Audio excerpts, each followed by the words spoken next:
Hi guys, so this is Unit 4, Lesson 2, and I want to show you graphs of polynomials. Okay.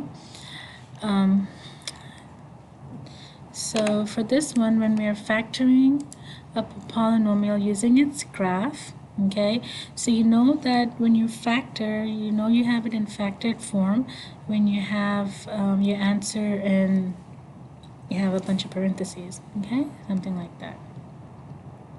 You can have maybe 3 different parentheses, and sometimes these parentheses might even have some exponents. Okay, so actually let me just erase this, but I just wanted to kind of give you a head of what your answer should look like.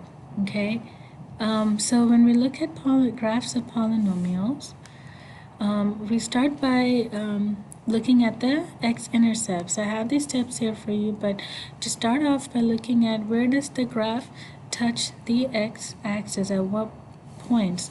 So it looks like the graph here is touching it at -3, -1, 2, and 4.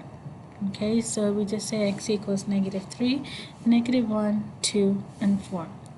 And then now, whenever you are writing it as a factor, you basically are setting it equal to 0.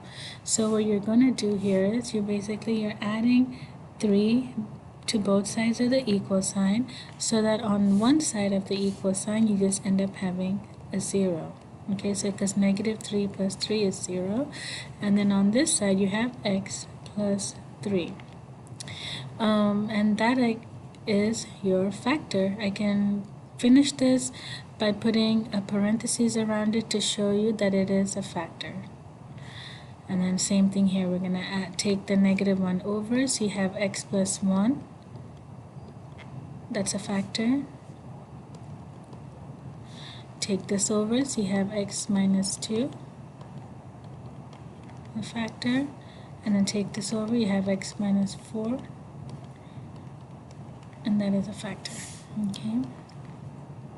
Now here's the tricky part. Identify the multiplicity of the zeros. So what that means is we have to look at how the x-intercept, the graph of is going through the x-intercept.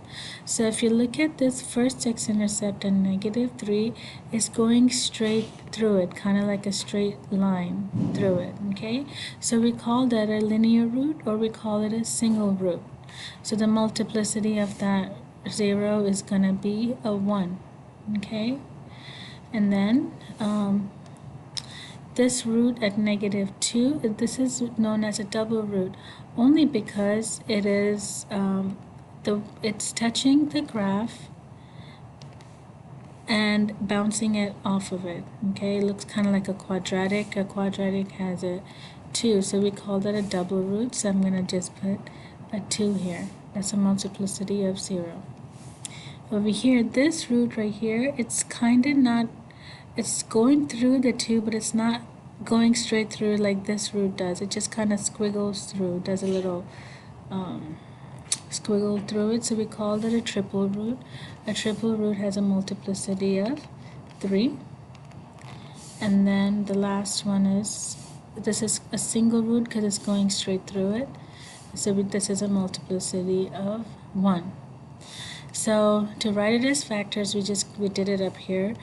The only extra step you're going to do is you're going to put it in parentheses, the x minus 3, the part that's set equal to 0, and you're going to put your exponent of 1 because it's a multiplicity of 1.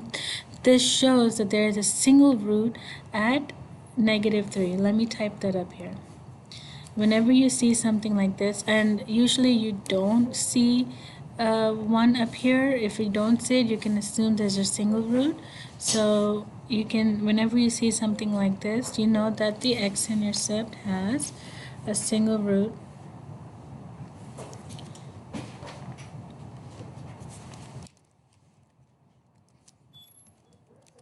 at x equals, now if it says +3, you're going to say -3.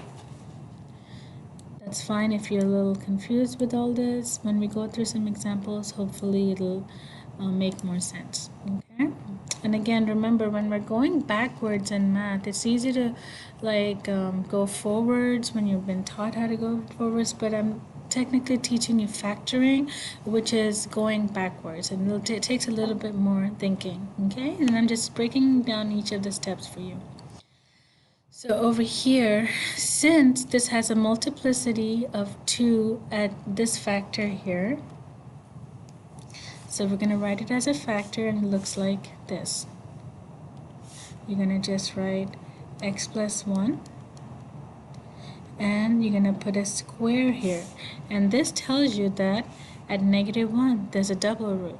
There, it's touching the graph and then bouncing it off, okay? So when you read something like this,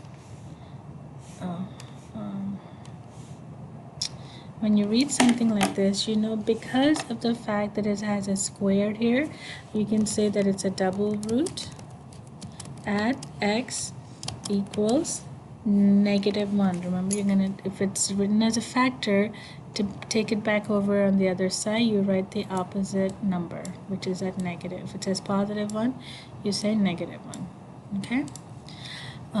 Over here, the x-intercept was at 2, so that means that I'm going to write x minus 2, and this is a triple root, okay? And then this one, the x-intercept was at 4, so I write x minus 4, and this is a single root.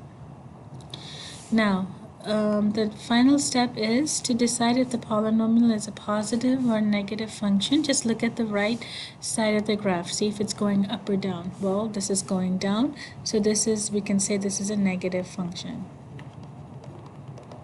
Okay, and if you had a graph, for example, doing something like this, the right side is going up, you would call it a positive function. It doesn't matter what's happening on the left side. It can start from the top or bottom, but as long as eventually, what is it doing? It's, if it's going up or down. If it's going up, it's positive.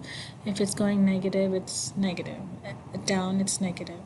Now, what do you do with that information? It just tells you to put a negative in front of your function. So the function here is negative because it's eventually going down, and then you just kind of put all these together.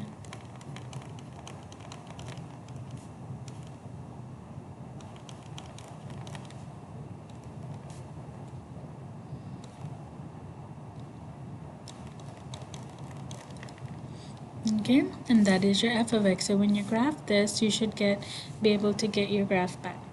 And then you definitely don't have to do this, but sometimes to find the polynomial, what we do is we expand this out.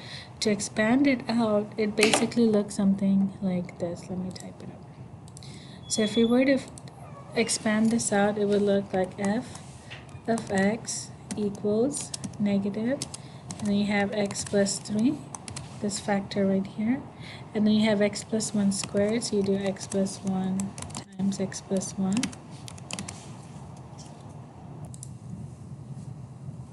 Okay, so and then when you have x minus 2 cubed, so you just do, where'd it go? X minus 2 times x minus 2 times x minus 2, and then you have x minus 4 to the first, so that's it. And then from here on out, from the previous lesson, you know that when you're multiplying polynomials, you just have to distribute. It takes a long process. I am not going to have you do that process, but I did want to show you how do we get this, because once you start multiplying everything out, you're interested in the degree of the polynomial. So once you multiply everything out, it looks like this right here. I did it for you. I really didn't do it for you. I found it online. And you can notice that the degree of the polynomial here is at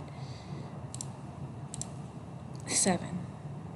Okay, that's the and then degree, and then here you have to one way you can find the degree, instead of like multiplying everything out, you can find the degree by adding all of the multiplicities. Okay, so you do 1 plus 2, which is 3, 3 plus 3, which is 6, 6 plus 1, which is 7. So this is a 7th degree polynomial.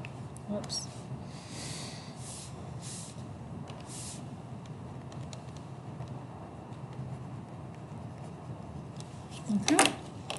Alrighty, so for the rest of it, you have some practice problems for you to try, okay? And let me know if you have any questions.